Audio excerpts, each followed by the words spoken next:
Example 8. I am suffering, why doesn't it stop? For this case example, I take the psychosomatically triggered symptomatology, depression. A person has led a normal life up to a certain point. Then, creeping over a longer period of time, he gets more and more negative thoughts. Listlessness, lack of energy and listlessness. At around 35 years of age, these symptoms manifested themselves more and more frequently and intensively, so that one can already speak of a depression in this person. Medically, no reasons were found for the symptoms of his depression.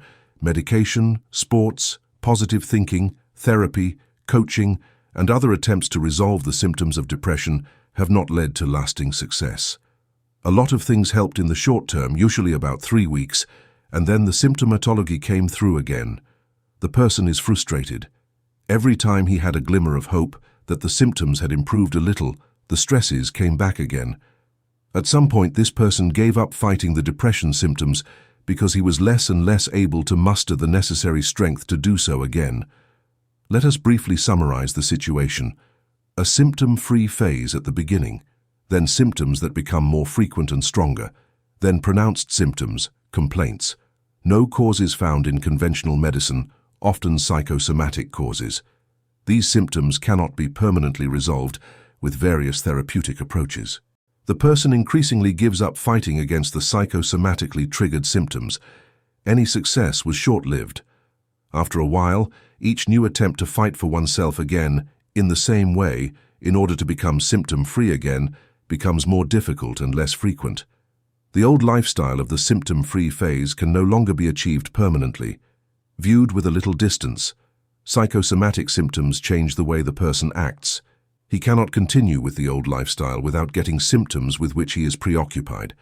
Every attempt to return to the old lifestyle is acknowledged by the subconscious with even more psychosomatic symptoms, stress. The symptoms serve to distract the person. He is supposed to occupy himself with the symptoms and thus interrupt his attempted, not allowed action.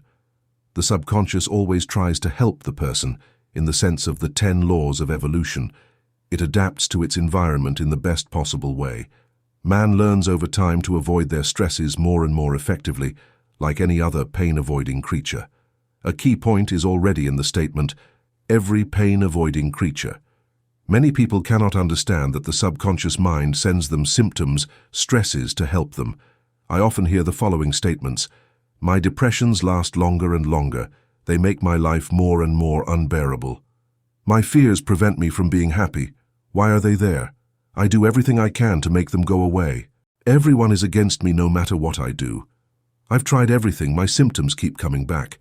My panic attacks are getting more frequent and stronger. I don't want these stresses anymore. I can't take it anymore. I want my old life back. I just want to calm down, just to rest. My subconscious must realize that I'm at the end of my rope. I'm the victim here. I can't help it if... Why does life punish me like this? I'm not doing anything anymore. Why don't I feel better then? Action control programs are stress avoidance or pain avoidance strategies from the area of instinctual programming survival. They are automatisms with processes, action patterns, and hierarchies that run according to strict rules. These sequences do not care what emotions you have or why you are doing an action. Attention. These processes analyze and observe exactly what action you take in a stressful situation. No more and no less. These processes are as old as evolution itself. In essence, it is always just about finding the best possible course to adapt the living being to its environment with the highest possible probability of survival. It is therefore about automated processes of pain avoidance that are independent of conscious thought. Reminder: the subconscious mind pays 100% attention only to the action in the area of pain avoidance, stress avoidance, according to the ranking of importance in the evaluation. The physical action is most important, the emotional action is less important, the verbal action of talking is less important, the mental action of thinking is less important, the reasons why one does not do something with statements such as, I can't because, I'll wait until, but, etc. The subconscious does not pay attention in this area. Not acting is also an action. Brief summary. The person has led a normal life up to a certain point. Over a longer period of time, the person gets more and more negative thoughts, listlessness, lack of energy and listlessness. These symptoms have manifested themselves more and more frequently and intensively, so that one can speak of a true depression in this person.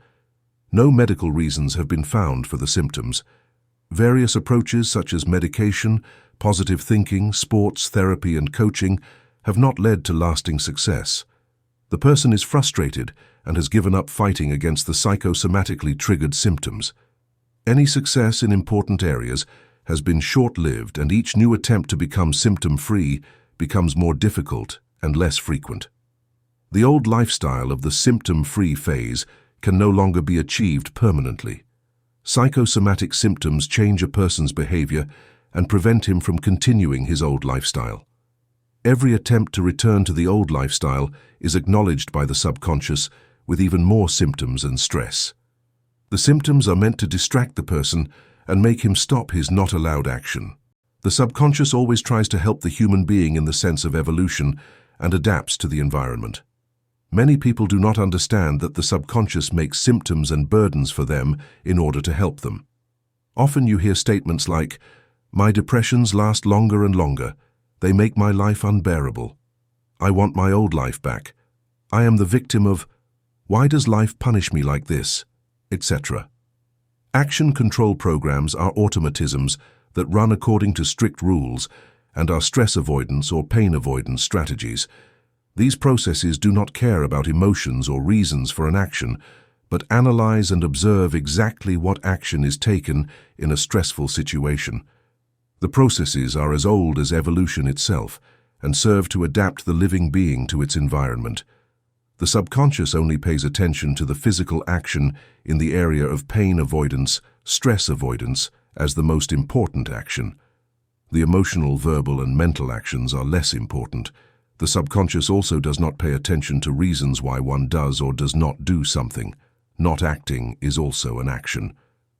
Additional supplements.